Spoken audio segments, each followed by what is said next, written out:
سورہ بقرہ 2 نمبر 8 آیت نمبر 67۔ اعوذ باللہ من الشیطان الرجیم، بسم اللہ الرحمن الرحیم۔ وَإِذْ قَالَ مُوسَىٰ لِقَوْمِهِ إِنَّ اللَّهَ يَأْمُرُكُمْ أَن تَذْبَحُوا بَقَرَةً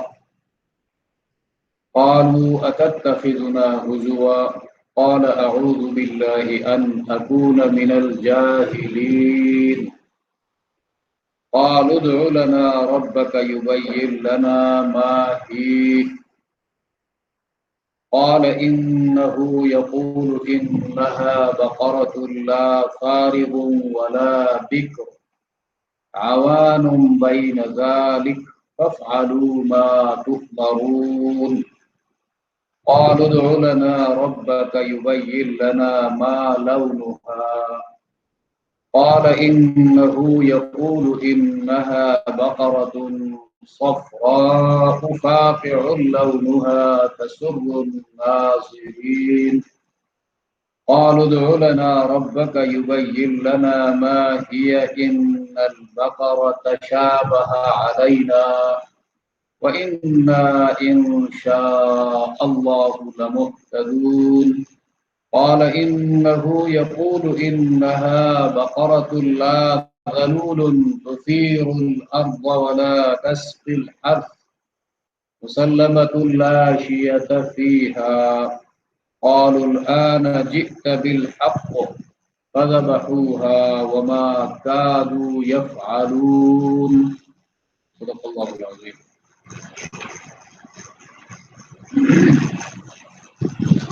بنی اسرائیل پر ان کی سرکشی اور ضد کے باوجود اللہ کے احسانات کا ذکر، یہ گزشتہ درسوں میں بھی تفصیل کے ساتھ بیان ہو چکا ہے، اور یہاں پر بھی کل کے درس میں مختصر واقعہ، لیکن اس کی تفصیل سورہ آل عمران آیت نمبر 163 میں آئے گا، وہاں پر تفصیل سے پڑھیں گے، لیکن گزشتہ آیتوں کی وضاحت کے لیے ہم نے اس کا حصہ کچھ پڑھا تھا، سنا تھا۔ اب یہاں پر ایک دوسرا واقعہ ہے، اصل میں یہاں پر سمجھنا یہ ہے کہ یہ ایک ذبح بقرے کا واقعہ ہے، بقرہ ذبح کرنے کا۔ دوسرا واقعہ بنی اسرائیل میں ایک قتل ہوا، اور قتل ہونے کے بعد قاتل کا پتہ نہ چلا، وہ ایک دوسرے کے اوپر ڈالنے لگے کہ بھئی مولوی الزام پھیرانے لگے، ان لوگوں نے قتل کیا، انہوں نے کہا انہوں نے قتل کیا ہے، تو وہ واقعہ اس کے بعد آ رہا ہے۔ اب بقرہ ذبح کرنے کا واقعہ جو ہے پہلے ہے، اور قتل کا واقعہ بعد میں ہوا ہے۔ اب یہ بقرہ ذبح کرنے کا حکم دیا گیا، اس میں 40 سال اس میں گزر گئے ہیں، ان کے یہ سوالات اور جوابات، اور پھر بقرہ کی تلاش میں نکلے، اس میں 40 سال گزر گئے۔ جب بقرہ ملا تو یہ قتل کا واقعہ آیا، پیش ہوا۔ تو یہ بقرہ عجیب قسم کا بقرہ تھا، عجیب قسم کی گائے تھی، اور بڑی مشکل مشقت سے تفتیش کے بعد یہ گائے ملی تھی، لہذا اللہ نے فرمایا کہ ابھی یہ جو بقرہ ذبح ہوا ہے، اس کے کسی حصے سے وہ مردہ جو بندہ قتل ہوا ہے اس کی ڈیڈ باڈی کے ساتھ، جسم کے ساتھ لگا دو، بس زندہ ہو جائے گا۔ تو انہوں نے ایسا ہی کیا، وہ بندہ زندہ ہو گیا اور اپنے قاتل کا نام بتا دیا۔ لیکن وہاں پر حضرت موسیٰ علیہ السلام پیغمبر اللہ کے، وہ خود موجود ہے، وہ موسیٰ علیہ السلام کا معجزہ تھا۔ اب معجزے کے اوپر کسی اور چیز کو قیاس نہیں کر سکتے۔ اب اس حوالے سے یہ مستقل واقعہ، ایک واقعہ ہو گیا، اور مستقل 2 واقعات ماننے کی صورت میں ان کے فوائد زیادہ ہوتے ہیں، لہذا جو محققین مفسرین ہیں قرآن کے، وہ ان دونوں واقعات کو الگ الگ مانتے ہیں۔ بقرہ ذبح کرنے کا حکم اس لیے دیا گیا کہ بنی اسرائیل جو تھے یہ فرعون کی محکومی میں رہ چکے تھے، اور وہ لوگ گائے کو پوجتے تھے، پرستش کرتے تھے۔ اب یہ پھر تاریخی مسئلہ ہے کہ گائے کی پرستش جو ہے یہ ہندوستان سے مصر گیا ہے یا مصر سے ہندوستان آیا ہے، کس علاقے میں یہ پہلے شروع ہوا ہے، یہ تاریخی بات ہے۔ تو چونکہ وہ فرعون کی محکومی میں کافی زمانہ گزار چکے تھے تو وہ غلامی کی ذہنیت تھی، تو ادھر نکلنے کے بعد انہوں نے بچڑے کو پوجنا شروع کر دیا، اور پھر سامری نے جو ان کے سامنے اپنا جو کرتب دکھایا تھا اس میں بھی یہی چیز کار فرما تھی۔ تو اللہ تبارک و تعالی یہ چاہتے تھے کہ ان کے دلوں سے بقریب یہ محبت جو ہے وہ نکل جائے، مکمل کلیئر ہو جائے۔ اس کی صورت یہ تھی کہ خود انہی کو حکم دیا جائے کہ اپنے ہاتھوں سے یہ گائے کو لٹا کر ذبح کرے۔ اب جب خود اپنے معبود کو جس کو یہ پوجتے ہیں اس کو اپنے ہاتھوں سے ذبح کریں گے تو اس کا ذلیل ہونا، اس کا تابع دار ہونا، ان کی سمجھ میں بات آ جائے گی۔ تو یہاں پر ذبح بقرے کی حکمت یہ ہے کہ توحید کا سبق جو ہے وہ ان کے دل و دماغ میں پختہ ہو جائے، کسی اور مذاہب کی طرف ذہن نہ جائے۔ اور یہ دوسرا طریقہ یہ ہے کسی چیز کی نفرت جو ہے دل میں بٹھانے کے لیے بعض اوقات ایسے سخت اقدام کرنے کی بھی ضرورت پڑتی ہے۔ مثلاً آپ اسلام میں جو کتوں کو قتل کرنے کا مسئلہ ہے، یہ بھی ابتدائے اسلام میں یعنی زمانہ جاہلیت سے جب اسلام آیا اس وقت کتوں کی محبت عربوں کی گھٹی میں پڑی تھی۔ بس جس طرح یورپ میں آج کل ڈاگ جو ہے وہ گارڈ کی جگہ لے چکا ہے، ڈاگ گارڈ کو الٹا کر دیا ہے نا، جو محبت اللہ سے ہونی چاہیے وہ محبت وہ کتے سے کرتے ہیں۔ یہی چیز ہمارے جاہلیت میں عربوں کے اندر تھی، تو اسٹارٹ میں ان کتوں کو قتل کرنے کا یعنی بغیر کسی تفریق کے کتوں کو قتل کرنے کا حکم دیا، کتوں کے قریب مت جاؤ، جدھر دیکھو ان کو ختم کر دو۔ پھر جب کتوں کی محبت لوگوں کے دلوں سے نکل گئی، مسئلہ کلیئر ہو گیا، پھر اس پر پابندی لگائی گئی کہ کتوں کو قتل کرنا درست نہیں ہے سوائے کالے کتے۔ کالا کتا جو ہے اس کو آج کل بھی قتل کرنے کا حکم ہے۔ اور پھر ایک اور ایکسیپشن ان کو دیا گیا کہ جو شکاری کتے ہیں ان کو قتل نہیں کر سکتے، ان کو بیچ بھی سکتے ہیں، وہ ایکسپرٹ ہوتے ہیں۔ تو یہ چیز اس لیے انہوں نے اختیار کیا، شریعت میں اس کا حکم اس لیے آیا کہ ان کی محبت نکل جائے۔ تو یہاں پر بھی یہی چیز کار فرما تھی۔ اور یہ جو سوال اور جواب ہے دیکھو، قالا قالو، جو قالو کہتے ہیں جمع کا صیغہ ہے نا قالو، انہوں نے کہا، انہوں نے پوچھا، انہوں نے سوال کیا۔ قالا موسیٰ علیہ السلام نے جواب دیا، یہ قالا قالو اس میں زیادہ ہے، یہ ڈائلاگ کی شکل ہے۔ تو اسلام میں یہ ہے کہ اتنی گہرائی میں مت جاؤ، اس کو تعمق کہتے ہیں، یہ ڈیپتھ پہ جانا، کسی چیز کی اتنی ڈیپتھ پہ جانا یہی بہت مبالغہ، اور پھر اردو میں کہتے ہیں بال کی کھال اتارنا۔ ایسا کرو گے تو پھر مشکل میں پڑ جاؤ گے۔ ایک واقعہ بھی ہے، ایک بندہ بہت متقی بنا ہوا تھا اور اپنے کھیت کے اناج میں سے گندم میں سے نہیں کھاتا تھا۔ پوچھا گیا جو ہے کیوں نہیں کھاتا ہوں؟ کہ میرے کھیت کے ساتھ دوسرے زمیندار کی کھیت ہے اور وہ جو ہے بیج ڈالتے ہوئے ہو سکتا ہے کچھ بیج اس کے میرے کھیت میں آئے ہوں گے، تو اب اس کے بیجوں کو اس کے اناج کو الگ کرنا ممکن نہیں ہے، اس کے اناج کون کون سے ہیں، اس کے بیج کون کون سے ہیں، لہذا میں کھاتا ہی نہیں ہوں۔ دیکھو اس قسم کا واقعہ جب حضرت عمر کی عدالت میں پیش ہوا تو حضرت عمر نے اس بندے کو بلایا اور بلا کر کہا ان کو کوڑا مارنا چاہیے، اس طرح دین پہ کوئی عمل نہیں کر سکتا ہے۔ اور یہ تقویٰ مطلوب نہیں ہے، بس تقویٰ یہ ہے کہ جو کلیئر آپ کے سامنے اللہ کا حکم ہے کرنے کا ہے تو اس کی تعمیل کرو، اس پر عمل کرو، چھوڑنے کا ہے اس کو ترک کر دو بس۔ باقی اس کے پیچھے جا کر جی یہ تو اس کا فلسفہ یہ ہے، اس میں یہ قسمیں نکلتی ہیں اور یہ قسم جائز ہے وہ قسم ناجائز ہے، بس اوپر سے بتا دیا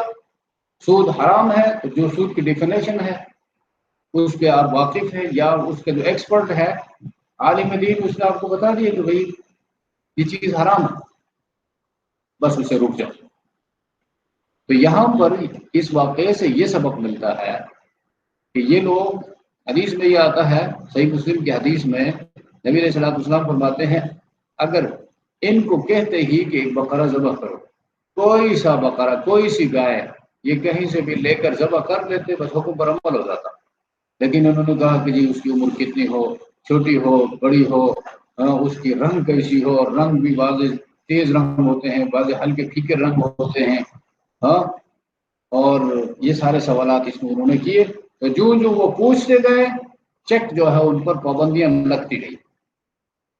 تو اس قسم کی جو وہ ہے وہ ہماری شریعت میں جائز نہیں ہے۔ ہاں، عمل کرنے کے لیے جب تک آدمی مسئلے کو سمجھا نہیں ہے، اسی مسئلے کو کلیئر کرنا چاہتا ہے کہ جی کسی طریقے سے میں اس پر عمل کروں، وہ مطلوب وہ ہونا چاہیے۔ کسی کے جب تک علم حاصل نہیں کیا اس کا عمل کیسے کرے گا، اور اس کا آدمی ثواب اس کو کیسے ملے گا؟ لہذا فرض ہے، واجب ہے، عقیدے کا مسئلہ ہے، اس کو کلیئر کرنے کے لیے پوچھنا مطلوب ہے تاکہ اسے بچا جا سکے، یا عمل کرنے کا کام ہے اس پر عمل کیا جا سکے۔ لیکن ریہرسل کے لیے، ذہنی مشق کے لیے پوچھنا اور عمل کی کوئی نیت نہ ہو، تو اس قسم کے سوالات سے اللہ کے رسول نے منع فرمایا۔ تضییع مال سے، مال ضائع کرنے سے، قیل و قال سے، کثرت و سوال سے، ان تین چیزوں سے ایک ہی حدیث میں آئے ہیں، اللہ کے رسول نے منع فرمایا۔ اب یہاں پر دیکھو، وَإِذْ قَالَ مُوسَىٰ لِقَوْمِهِ، وَإِذْ قَالَ، اس سے جب شروع فرمایا تو یہ ایک مستقل واقعہ ہے۔ اور ایک بات یہ، دوسری بات یہ کہ یہ فیکٹ ہے، ایسی کوئی تصور نہیں ہے، یعنی گڑی ہوئی بات نہیں ہے یا بنائی ہوئی بات نہیں ہے۔ ایک تو سپوز ہوتا ہے نا، فرضی بات ہوتی ہے، کسی بات کو سمجھانے کے لیے کوئی فرضی مثال پیش کیا جاتا ہے، اس طرح نہیں ہے، یہ ہوا ہے، واقعہ ہے، اس سے قرآن کریم میں اس کو وَإِذْ قَالَ بیان فرمایا، یقین کے لیے آتا ہے، اس یقین کے لیے۔ وَإِذْ قَالَ مُوسَىٰ لِقَوْمِهِ، اور جب کہا موسیٰ علیہ السلام نے اپنی قوم سے، بنی اسرائیل سے، تو یہ واقعہ موسیٰ علیہ السلام کے زمانے کا ہے، اسی لیے موسیٰ علیہ السلام کا ذکر اس میں آ گیا۔ ان اللہ یأمرکم ان تذبحوا بقرہ، یقیناً اللہ تمہیں حکم دیتا ہے کہ تم ذبح کرو ایک گائے۔ اب یہ بقرہ جو ہے، بقرہ اس میں جنس ہے، جس کا اپلیکیشن گائے اور بیل دونوں پر ہوتا ہے۔ جس طرح انسان، مرد اور عورت دونوں کو کہتے ہیں، دونوں انسان ہیں، اس میں جنس ہے۔ تو یہاں پر اردو مترجمین میں آپ دیکھیں گے بعضوں نے ترجمہ بیل کیا ہے، بعضوں نے ترجمہ گائے کیا ہے، تو وہ آگے آنے والی باتوں کو سامنے رکھ کر، اس لیے کہ اس میں بعضوں میں یہ ہے کہ اس کو کھیت میں جوتا دیا ہو تو کھیت میں کھیتی کے لیے جوتتے ہیں، بیل کو، گائے کو نہیں جوتتے ہیں۔ اور جنہوں نے گائے ترجمہ کیا ہے انہوں نے کہا ہے کہ یہ تو کسٹم پر ڈپینڈ کرتا ہے، بعض علاقوں میں گایوں کو بھی اس میں ڈالتے ہیں، کھیتی میں جوتتے ہیں، ہل میں، مثلاً بعض علاقوں میں گدوں کو اس میں جوتتے ہیں کھیتی میں۔ تو یہ ان علاقوں کے رسومات پر ڈپینڈ کرتا ہے۔ ان تذبحوا بقرہ قالوا اتتخذنا، تو یہاں پر دیکھو بقرہ کے ساتھ تذبحوا ہے، ذبح، حیوان میں، گائے بیل میں ذبح کیا ہے؟ سنت ہے، اور اونٹ میں نحر سنت ہے۔ گائے بیل میں نحر جائز ہے، اونٹ میں ذبح جائز ہے۔ نحر تو آپ لوگوں کو معلوم ہے، دیکھا ہوگا، اونٹ جب کھڑا ہوتا ہے تو اس کی سینے میں جو وہ موٹی رگ جو ہے اوپر کی طرف چلی گئی ہے، اس میں وہ دے دیتے چھرا گھومتے ہیں، وہ زخمی ہو کر بلڈ جو ہے فشار کے ساتھ نیچے گرنا شروع ہو جاتا ہے، وہ ہاں ہو کر وہ کمزور ہو کر گر پڑتا ہے۔ جب گر جاتا ہے اس کو پھر سر کاٹتے ہیں اور کھال اتارتے ہیں، یہ نحر کہلاتا ہے۔ فصل لربک وانحر، قربانی کے لیے بھی استعمال ہوا۔ اور ذبح، ان تذبحوا، ذبح کا ذکر یہاں آیا۔ ذبح جو ہے گلے کی یہ جو 4 رگیں ہیں، یہ 4 رگیں ہیں، 2 آگے ہیں 2 اس کے پیچھے ہیں، ان رگوں کو کاٹ کر اسپائنل کارڈ تک پہنچایا جائے، جو اندر حرام مغز ہے۔ ذبح کا صحیح طریقہ یہ ہے کہ ان رگوں کو، زندگی کی جو رگیں ہیں، ان رگوں کو کاٹ کر اسپائنل کارڈ تک پہنچایا جائے اور اسپائنل کارڈ کو نہ کاٹا جائے، تاکہ دماغ اور بدن کا تعلق باقی رہے، اور دماغ اور بدن کا تعلق جب باقی رہے گا تو بدن کے اندر حرکت ہوگی، حرکت باقی رہے گی۔ جب حرکت باقی رہے گی تو بلڈ جو ہے، بلڈ یہ تو زہریلا بلڈ ہے، اور زہریلا مادہ اس بلڈ کے تھرو رگوں میں جو کچھ ہے وہ باہر آئے گا، اور گوشت پاک صاف ہو جائے گا۔ اس میں یہ ملزہ جو ہے میڈیکل ریسرچ بھی ہے، اسلام نے یہ حکم دیا ہے، اذا ذبحتم فاحسنوا الذبحۃ، نبی علیہ السلام نے فرمایا جب تم کسی جانور کو ذبح کرو تو شاندار طریقے سے ذبح کرو، خوبصورت طریقے سے۔ تو خوبصورت طریقہ یہی ہے کہ جانور کے سامنے چھرا جو ہے اس کو تیز نہ کیا جائے، جانور کو بہت زمانے سے پہلے نہ باندھا جائے، کسی کو ان کے اندر بھی احساس ہوتا ہے اس کے سامنے چھرا تیز کیا جائے تو پریشان ہو جائے گا، اور چھرا تیز کیا جائے لیکن اس کی نظروں کے سامنے نہ، اور یہی رگوں کو کاٹ کر پھر حرام مغز کاٹے بغیر اس کو تھوڑا ریلیکس چھوڑا جائے، اور پھر یہ اس کا میڈیکل فائدہ ہے، وہ تو شریعت کا حکم ہے۔ اس حکم کے اوپر میڈیکل سائنس نے جب تحقیق کی تو اس میں یہ فائدہ انہوں نے نکالا کہ یہ چیز جو ہے خون میں جو زہریلا مادہ ہوتا ہے، یہ زہریلا مادہ اس شکل میں رگوں سے باہر آئے گا، وہ اگر رگوں کے اندر رہے تو گوشت کے ساتھ خلط ملط ہو جائے گا، تو گوشت صحت کے لیے مضر ثابت ہوگا پھر، اور یہ انسانی بدن میں بھی ایسا ہوتا ہے، انسانی بدن میں پھر گردے یہ کام کرتے ہیں، پیشاب کی شکل میں ان زہریلے مادوں کو باہر نکالتے ہیں۔ تو یہ ذبح کا فلسفہ ہے، حکمت اس کی ہے۔ اور آج کل ہم جو کرتے ہیں وہ آپ لوگ دیکھتے ہیں قصب خانوں میں، بس دڑا دڑ جو ہے اس کو 2 منٹ کے اندر سارا کچھ کاٹ کر جلد از جلد اسپائنل کارڈ بھی کاٹ دیتے ہیں تاکہ جلد کام ختم ہو جاتا ہے۔ یہ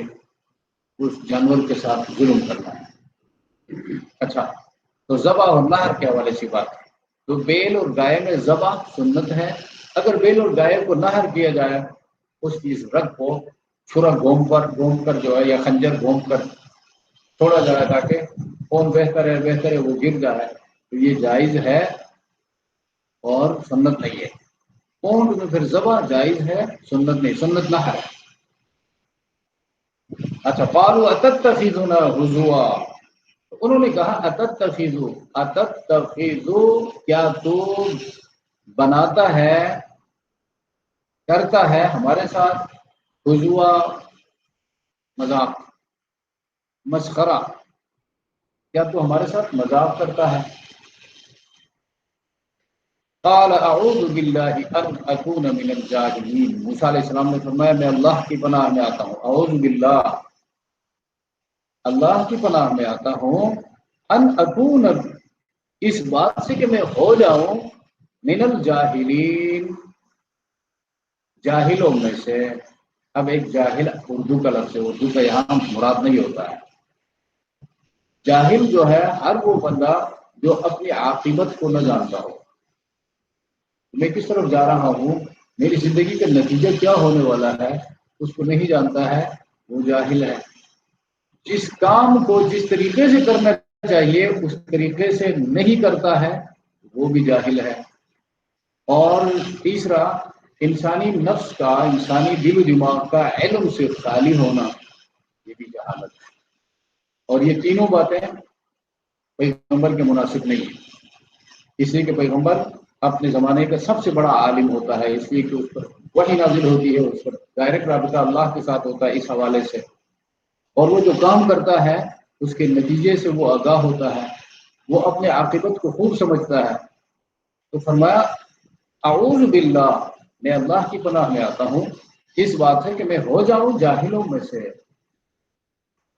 اس میں یہ مسئلہ ہے کہ اللہ کا کوئی حکم ہو اس کے اوپر مذاق نہیں کرنا چاہیے، تو شریعت کا کوئی حکم بھی ہے، حکم فرض یہ بھی شریعت کا حکم ہے، واجب شریعت کا حکم، سنت شریعت کا حکم ہے. مستحب، دیکھو مستحب حکم، مستحب کو مانا کیا ہے؟ کرو گے تو بہت بڑا ثواب ہے، نہیں کرو گے تو کچھ ثواب سے محروم رہ جاؤ گے، گناہ گار نہیں ہو جاؤ گے. کرنے کی صورت میں جو ثواب ملنے والا تھا اس سے محروم رہو گے، لیکن گرفت میں نہیں آؤ گے. لیکن اس مستحب حکم کا مذاق اڑانا کفر ہے. شریعت کا حکم ہے، کسی کی رائے نہیں ہے. مستحب بھی ہے تو اللہ کے رسول نے امت کو بتایا ہے یہ حکم مستحب ہے اور وہ اس کی درجہ بندی ہے. اچھا، تو شریعت کا کوئی حکم ہو اس حوالے سے محتاط رہنا چاہیے. اگر عمل ایک بندہ نہیں کر سکتا ہے، بس اس کے رب کا معاملہ ہے، معافی مانگے گا، استغفار کرے گا، اللہ اس کو بخش دے گا. لیکن جو مذاق کرتا ہے، جو شریعت کے احکامات پر مذاق کرنا بھی کفر ہے، انکار کرنا بھی کفر ہے. یہ مسئلہ سمجھنا چاہیے. قالوا ادع لنا ربك يبين لنا ما هي، ان لوگوں نے کہا ادع لنا ربك، اپنے پروردگار سے دعا کیجئے، پوچھ لیجئے ہمارے لیے، یبین لنا، جو صاف کر دے ہمارے لیے. یبین، بینا یبین، تبیین، خوب واضح کرنا، مسئلے کو کلیئر کرنا. ما ہی، وہ گائے کیسی ہو. دیکھو ما ہی اس کے بعد وقت ہے، ٹھہرو گے تو ما ہی، نہیں ٹھہرو گے تو يبين لنا ما هي قال إنه يقول إنها بقرة لا ذلول فارض ولا بكر. ما هي پڑھو گے، اگر پھیرو گے تو ما ہی، اور تم جو وقت کے لیے جگہ ہے وہاں پر تو پیچھے سے پھر کنیکٹ کرنے کی ضرورت نہیں ہے، آگے سے قال إنه سے پڑھنا ہوگا. اچھا، قال إنه، اب موسیٰ علیہ السلام نے فرمایا، دیکھو موسیٰ علیہ السلام نے پھر پوچھا اور اللہ نے وحی کی تو موسیٰ علیہ السلام نے ان لوگوں سے کہا انہو یقول، بے شک وہ اللہ فرماتا ہے، انہا بقرۃ، بے شک وہ ایک گائے ہے، لا فارض، فارض حیوان کا بوڑھا ہونا، نہ زیادہ بوڑھی ہو، نہ زیادہ بوڑھی ہو، ولا بکر، اور نہ ہی بچڑی ہو. بکر اصل میں باقیرہ، ورجن لڑکی کو کہتے ہیں باقیرہ، جس کی بکارت ٹوٹی نہ ہو. بکر بن بیاہی، جوہر دیدہ نہ ہو، تو حیوان کے لیے استعمال ہوا ہے، بچڑی نہ ہو. اور باقورہ عربی میں پودے کے پہلے پھل کو باقورہ کہتے ہیں. جو الفاظ میں دیکھو سارے مناسبت ہے. عوان،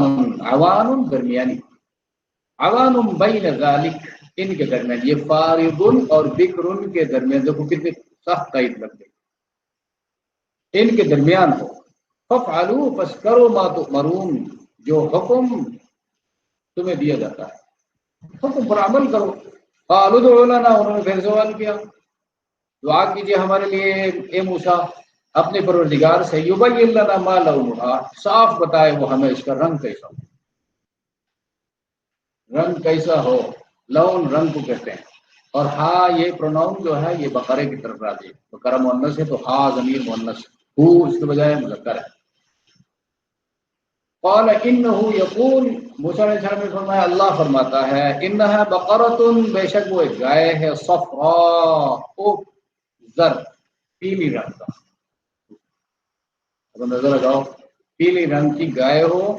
فاقع لونها، کھلنے والا ہو اس کا رنگ، پیلی رنگ کا ہو، زرد رنگ کا ہو، وہ بھی تیز تیز رنگ کا. تسر الناظرین، خوش کرتی ہو، تسر سرور سے لفظ نکلا ہے، سرور اور مسرور، مسرت، یہ سب عربی کے الفاظ ہیں، اردو میں مستعمل ہے. ہاں، خوش کرتی ہو الناظرین، دیکھنے والوں کو، ناظرین ٹی وی دیکھنے والے ناظرین ہے نا. اچھا، قالوا ادع لنا، کہا انہوں نے دعا کیجیے ہمارے لیے، ربک، اپنے رب سے، یبین لنا، صاف بیان کرے ہمارے لیے، ما ہی، وہ گائے کیسی ہو. ان البقرہ تشابہ علینا، بے شک گائیں، بقرہ گائیں یعنی جتنی گائیں ہیں کسی زمانے میں وہ سب گائیں تشابہ علینا، مشتبہ ہو گئی ہیں ہم پر، یعنی دو تین قسم کی زرد رنگ کی مل جائے تو ہم کیا کریں؟ اس میں کوئی خصوصیت ہونی چاہیے۔ وَإِنَّا إِن شَاءَ اللَّهُ لَمُهْتَدُونَ، ان کا مطلب یہ تھا کہ بعد میں جو یہ تفصیلات آئی ہیں، زرد رنگ کی گائے مل جائے، عوام فارغ ولا بکر یہ بھی مل جائے، لیکن حل میں ڈالا گیا ہو یا زمینوں کو پانی دینے کے لیے، سیراب کرنے کے لیے اس کو ارٹ میں ڈالا گیا ہو، یہ باتیں بھی آ جاتی ہیں، لہٰذا یہ بھی پوچھ لیجئے اس حوالے سے ہم کیا کریں۔ قال انه يقول، موسیٰ علیہ السلام نے فرمایا بے شک اللہ فرماتا ہے، انها بقرۃ، بے شک وہ گائے ہے، لا ذلول، ذلول یہ ذلیل اور ذلول ایک ہی معنی میں ہے، دونوں عربی کے لفظ ہیں، دونوں مبالغے کا صیغہ ہے، یعنی نہ محنت کش ہو، اس کو ذلیل کیا گیا ہو، محنت اس سے لی گئی ہو پانی نکال کر یا کھیت میں ہل میں اس کو جوت کر، آگے قرآن نے خود بتایا دیکھو، تثیر الارض کہ جوتتی ہو وہ زمین کو، ولا تسقی الحرث اور نہ سینچتی ہو، سیراب کرتی ہو کھیتی، حرث کھیتی کو، آگے دیکھو مسلمۃ بے عیب ہو، لا شیۃ فیہا کوئی ڈاٹ کوئی دبا داغ اس میں نہ ہو، ان کو جمع کیا جائے تو ایک قید پر دوسرا، دوسرے پر تیسرا، تیسرے قید پر چوتھا قید، لا شیۃ فیہا، شیء جو ہے نشان کو کہتے ہیں، پورے جسم کا جو رنگ ہے اس رنگ کے برخلاف کوئی رنگ، کوئی خال جو ہے بدن میں کوئی خال ہے، داغ ہے، اب اسکن کا رنگ جو پورے بدن کا ایک ہے، وہ داغ وہ کسی اور رنگ کا ہے، کالے رنگ کا ہے، تو وہ اس کو شیعہ کہا جاتا ہے، لا شیعۃ فیہا کوئی داغ دبا ڈاٹ اس میں نہ ہو، مسلمۃ بالکل بے عیب، لا شیعۃ فیہا، قالوا الآن، انہوں نے کہا اب، الآن اب، جئت بالحق لائے آپ ٹھیک بات، جئت بالحق یعنی پورا بیان کر دیا، حق بات تو یہ پہلے موسیٰ علیہ السلام جو کچھ کہہ رہا تھا یہ تو حق تھا نا، اب اس کا مطلب ہے شاہ ولی اللہ رحمۃ اللہ علیہ کے فارسی ترجمہ ہے جئت بالحق، اب آپ نے پورا بیان کر دیا، ہمارے ذہن میں کوئی سوال وغیرہ باقی نہیں رہا۔ یہاں پر آخری سوال کے ساتھ دیکھو انہوں نے انشاءاللہ کہا، تو انشاءاللہ کی برکت سے اللہ نے ان کے دل دماغ میں یہ بات ڈال دی، مسئلہ ان کا کلیئر ہو گیا، فذبحوها، اب دیکھو انہوں نے اس کو ذبح کیا، اس کے بعد یہ سوالات کلیئر ہو گئے، وہ اس کی تلاش میں نکلے، اور تلاش میں جب نکلے تو اس زمانے میں ایک یتیم لڑکا تھا جس کا باپ بچپن میں وفات پا گیا تھا، اور وہ اپنی والدہ کا بڑا فرمانبردار اور والدہ کی دعائیں ان کے ساتھ تھی، اب یہ گائے اس پورے علاقے میں صرف اس کے پاس، بس ہاں ہاں ہاں پوچھ پاچھ کر کے تلاش کر کے اس لڑکے تک پہنچ گئے، اور اس لڑکے نے کہا کہ اس گائے کو ذبح کر کے اس کے کھال میں سونا بھر کر دو گے تب یہ تو ان کی جو وہ تعمق جو ہے بال کی کھال اتارنے کا جو نتیجہ ہے، کل جو ہم ڈسکس کر رہے تھے، کوئی آزمائش میں آ جاتا ہے اور کسی کے وارے نیارے ہو جاتے ہیں، ہاں تو یہ لوگ اس آزمائش میں پڑ گئے اپنے ان اس کی وجہ سے، چون چرا نکالنے کی وجہ سے، اور خود اپنے والدہ کی خدمت کی وجہ سے، والدہ کی دعاؤں کی برکت سے اس کا گھر آباد ہو گیا، تو اب ان کی تو مجبوری تھی، انہوں نے اس کے ساتھ وہ معاہدہ کر کے کھال میں سونا بھر کر اس کو دیا، اور یہ لوگ وہ لے کر آ گئے، فذبحوها، بس انہوں نے اس کو ذبح کر ڈالا، وما كادوا يفعلون، اور نہیں قریب تھے وہ لوگ کہ کرتے وہ یہ کام، اگر انشاءاللہ انہوں نے نہ کہا ہوتا تو لگتا نہیں تھا کہ وہ یہ کام کریں گے، ان کے جو سوالات چل رہے تھے وہ تو ایک سلسلہ انہوں نے بنایا تھا سوالات کا، ان کے سوالات کو دیکھ کر یہ نہیں لگتا تھا کہ وہ یہ کام کریں گے، تو ٹھیک ہے، اب اس سے جو سبق نکلتا ہے وہ یہی باتیں ہیں درمیان میں نے جو عرض کی کہ اللہ کا جو حکم سیدھا سادہ حکم سامنے آ جائے اس پر عمل کرنا چاہیے۔ احادیث میں پھر نبی کریم صلی اللہ علیہ وسلم کی احادیث میں واقعات ہیں۔ حج جب فرض ہوا تو ایک آدمی آیا، یا رسول اللہ افی کل عام، یہ حج ہر سال فرض ہے؟ نبی علیہ السلام خاموش ہو گئے۔ پھر کہا فی کل عام کا ہر سال حج فرض ہے، پھر خاموش ہو گئے۔ اسی مطلب پھر خاموش ہو گئے۔ نبی علیہ السلام نے جواب نہیں دیا، مطلب چلا گیا۔ جانے کے بعد اللہ کے رسول نے فرمایا دیکھو جب اللہ کا حکم آ جائے تو اس پر عمل کرو۔ اس کے پوچھنے پر اگر میں کہہ دیتا ہاں تو پھر ہر سال حج فرض ہے، تو امت کتنی تکلیف میں مبتلا ہوتی۔ تو اس طرح ایک دوسرا بندہ آ گیا، اس نے کہا کہ اللہ کے رسول میرا باپ کون ہے؟ تو نبی صاحب اس کو جواب نہیں دیا، اور ادھر سورہ مائدہ کی آیتیں نازل ہوئی کہ اللہ کے رسول کی موجودگی میں اس قسم کے سوالات نہ کیا کرو۔ اللہ نے جب تمہارے اس پر پردہ ڈالا ہے اس کو سمجھنا۔ ایک بندہ اگر پوچھتا ہے میرا باپ کون ہے، اس سوال کی کیا تم بنتی ہے؟ باپ کون ہے؟ تم تو پیدا ہوئے، جوان ہوئے، اب عمل کا وہ زمانہ ہے۔